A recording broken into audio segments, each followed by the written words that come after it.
Five law of library science किसने लिखा था? ये बुक जो है वो लाइब्रेरी साइंस के क्षेत्र में लिखा गया था और ये भारत में ही लिखा गया था। जो भारत में लाइब्रेरी साइंस के जनक है डॉक्टर एस.आर. रंगनाथन। ठीक है, एस.आर. रंगनाथन मतलब सियाली रामामित्र रंगनाथन अय्यर। सियाली उनके गांव का नाम है, रंगनाथन उनका नाम है। ठीक है, और अय्यर उनका पिताजी का टाइटल्स है। तो एस.आर. रंगनाथन ने five law of library science का बुक लिखा था और रंगनाथन का ये पहला बुक है। इस बुक का प्रतिपादन जो लिखने का स्टार्ट किया गया था वो 1924 में स्टार्ट किया गया था, जब रंगनाथन मद्रास यूनिवर्सिटी में लाइब्रेरियन बने थे। रंगनाथन पहले मैथमेटिक्स के टीचर थे। मैथमेटिक्स के पहले रंगनाथन मैथ पढ़ाते थे। ठीक है, मैथ में उनके जो गुरु थे रंगनाथन के वो एडवर्ड बी. रोज थे। Edward B. रोज जो थे रंगनाथन के मैथ के गुरु थे। तो जब रंगनाथन मद्रास यूनिवर्सिटी में लाइब्रेरियन बनते हैं तो उनको लाइब्रेरी का ज़्यादा नॉलेज नहीं था, तो लाइब्रेरी की ट्रेनिंग लेने के लिए वो लंदन जाते हैं 1924 में। 1924 में रंगनाथन लंदन जाते हैं। ठीक है, यूनिवर्सिटी की तरफ से ट्रेनिंग लेने के लिए लाइब्रेरी साइंस के क्षेत्र में वहाँ पर जाकर वो स्टडी करते हैं। तो रंगनाथन का जो गुरु है लाइब्रेरी साइंस के क्षेत्र में वो W.C.B. सेयर है। W.C.B. सेयर रंगनाथन के गुरु है लाइब्रेरी साइंस के क्षेत्र में। तो इस बात का ध्यान रखिएगा, लाइब्रेरी साइंस के क्षेत्र में रंगनाथन के गुरु कौन है? W.C.B. सेयर्स। ठीक है, इनको लाइब्रेरी साइंस का व्याकरणाचार्य कहते हैं। W.C.B. सेयर्स को लाइब्रेरी साइंस का व्याकरणाचार्य ग्रामेरियन कहते हैं। ये रंगनाथन के लाइब्रेरी साइंस के गुरु हैं। तो रंगनाथन 1924 में जब लंदन गए थे तो वहीं से इसका काम स्टार्ट किए थे। 1928 में इस बुक का प्रतिपादन किया गया था। किस बुक का? Five law of library science book का मद्रास यूनिवर्सिटी में 1928 में प्रतिपादन किया गया था। ठीक है, और इस बुक जो है five law of library science book जो है इसकी भूमिका P.S. सिवास्वामी अय्यर, P.S. शिवास्वामी अय्यर ने लिखा था।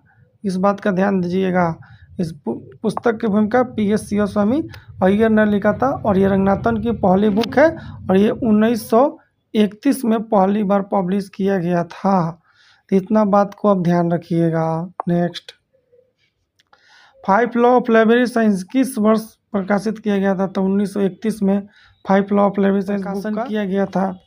Next, books are for use कौन सा सूत्र है? बुक्स आर फॉर यूज यानी पुस्तकें उपयोग के लिए है। ये five law of library science का प्रथम लॉ है। ठीक है, प्रथम लॉ है और सबसे बड़ा जो लॉ है वो सेकेंड लॉ है। ठीक है, सबसे बड़ा जो लॉ है वो सेकेंड लॉ है। जो भी लाइब्रेरी साइंस के क्षेत्र में पढ़ाई कर रहे हैं उनको five law of library science को विस्तार से पढ़ना चाहिए क्योंकि पूरा इसी पर बेस्ड है library science. Every reader his her book, every reader his her book. ठीक है, प्रत्येक पाठक को उसका पुस्तक मिले। ये कौन सा लॉ है? ये सेकेंड लॉ है। ठीक है, लाइब्रेरी में बुक को ऐसे अरेंजमेंट कीजिए कि कोई भी पाठक आता है जिस बुक को ढूंढता है वो बुक उसको मिलना चाहिए। इस लेवल का आपको अरेंजमेंट करना चाहिए और उससे रिलेटेड बुक उससे लगे रखा होना चाहिए ताकि ढूंढने में पाठक को दिक्कत नहीं हो। ठीक है, जैसे मान लीजिए हिस्ट्री का बुक ढूंढने आया तो हिस्ट्री से रिलेटेड बुक भी हिस्ट्री के बगल में ही रखा जाता है। ठीक है, ताकि ढूंढने में दिक्कत नहीं हो। ये सेकेंड। ठीक है, एवरी बुक्स इट्स रीडर मतलब प्रत्येक बुक को उसका पाठक मिले, ये थर्ड लॉ है। थर्ड लॉ जो क्या कहता है कि हर एक जितने भी पुस्तक है उसको पाठक मिलना चाहिए। पुस्तकें उपयोग के लिए रखने के लिए नहीं है लाइब्रेरी में, उसको उपयोग होना चाहिए तभी लाइब्रेरी का वैल्यू बढ़े। रंगनाथन ही बोलते थे जब तक पुस्तकें उपयोग नहीं होगा, पाठक को उसका पुस्तक नहीं मिलेगा, लाइब्रेरी किसी काम का नहीं रहेगा। तो इसलिए बुक का अरेंजमेंट ऐसे करना चाहिए कि लाइब्रेरी में जो भी बुक्स रखा गया है, ठीक है, वो उस पाठक तक पहुँचे जिसके लिए वो बुक को लिखा गया है। तो इस बात का ध्यान रखिए ज़रूर। Save the time of reader, save the time of reader यानी पाठक का समय बचाएं, पाठक का समय बचाएं। ये कौन सा सूत्र है लाइब्रेरी साइंस का? ये जो है फोर्थ लॉ है, पाठक का समय बचाएं, ये फोर्थ लॉ है। ठीक है। तो पाठक का समय बचाने के लिए लाइब्रेरी में कैटलॉगिंग करते हैं, क्लासिफिकेशन करते हैं। आपको पता ही होगा कैटलॉगिंग करने के लिए आप ASCR2 ये कैटलॉगिंग स्कीम है। Anglo American cataloguing rule second, Anglo American cataloguing rule second, इसके अनुसार आपको मेन एंट्री, एडेड एंट्री बनाना होता है। और दूसरा इंडिया का अपना क्लासिफिकेशन स्कीम है जो रंगनाथन का बनाया हुआ है, CCC यानी classified catalogue code, classified catalogue code. ठीक है, ये 1934 में पहली बार आया था। ये इंडिया का अपना कैटलॉगिंग स्कीम रंगनाथन का बनाया हुआ है। तो इसके अनुसार हम लोग बुक का, ठीक है, कैटलॉगिंग करते हैं। क्यों? ताकि बुक आसानी से मिल जाए। ठीक है, और क्लासिफिकेशन करते हैं। क्लासिफिकेशन करने के लिए 2 क्लासिफिकेशन स्कीम आपके सिलेबस में चलता है। एक चलता है DDC, डेविड डेसिमल क्लासिफिकेशन, जो 1876 में आया था। पहली बार मेलविल डेविल ने इसको बनाया था। इसका 19वां एडिशन चलता है जो 1979 में आया था। ठीक है, इसका 4 वॉल्यूम है और ये 10,000 से ऊपर का बुक मिलता है। ये 10,000 से ऊपर का बुक है, जान लीजिए। दूसरा है आपका CC यानी कोलन क्लासिफिकेशन। ये इंडिया का अपना क्लासिफिकेशन स्कीम है जो 1933 में पहली बार आया था, रंगनाथन का बनाया हुआ है।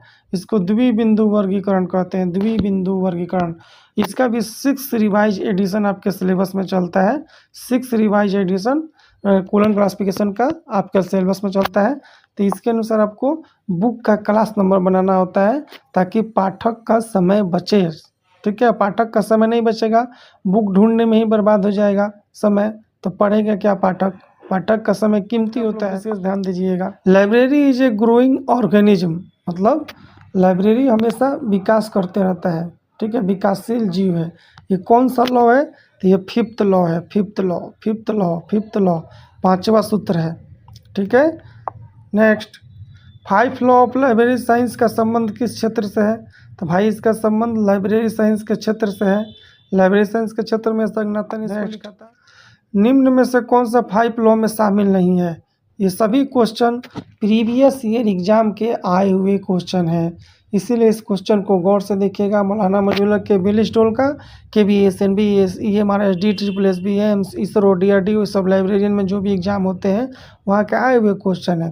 तो नॉलेज इज पावर जो है ये नहीं होगा यहाँ पर। ठीक है, बुक्स आर फॉर यूज, ये फर्स्ट लॉ है।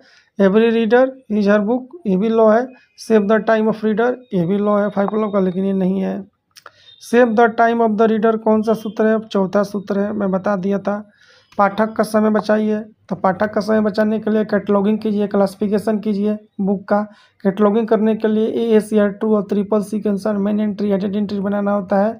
ठीक है, आजकल ऑनलाइन कैटलॉगिंग भी करना है आपको ताकि पाठक का समय बचे।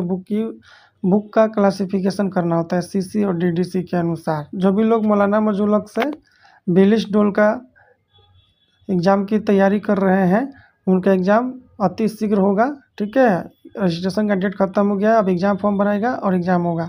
और ये नोट्स लेके ज़रूर मेरे ग्रुप में जुड़ जाइए। ग्रुप में जुड़ जाइएगा तो वहाँ पर मैं सारा अपडेट देते रहता हूँ। एग्ज़ाम के टाइम में पेपर मिलेगा तो मैं उसमें डालूँगा, आपका हेल्प होगा। तो इसलिए इसी नोट्स गाइड से पिछला साल 80% तक लोग नंबर लाया हुआ था। तो ये नोट्स जरूर परचेज करके ग्रुप में जुड़िए।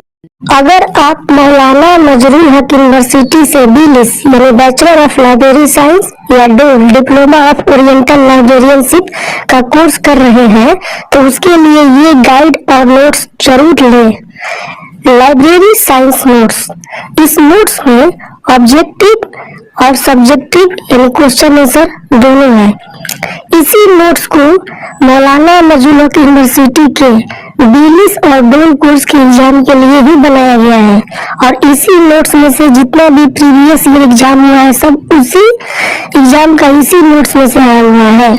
साथ ही साथ अगर आपको BLIS या DOL कोर्स का बना बनाया असाइनमेंट लेना हो, बना बनाया प्रोजेक्ट लेना हो, प्रीवियस ईयर पेपर का क्वेश्चन बैंक लेना हो, BLIS या DOL कोर्स का घर बैठे लेना हो तो आप इस नंबर 7079297574 पे कॉल करके लें।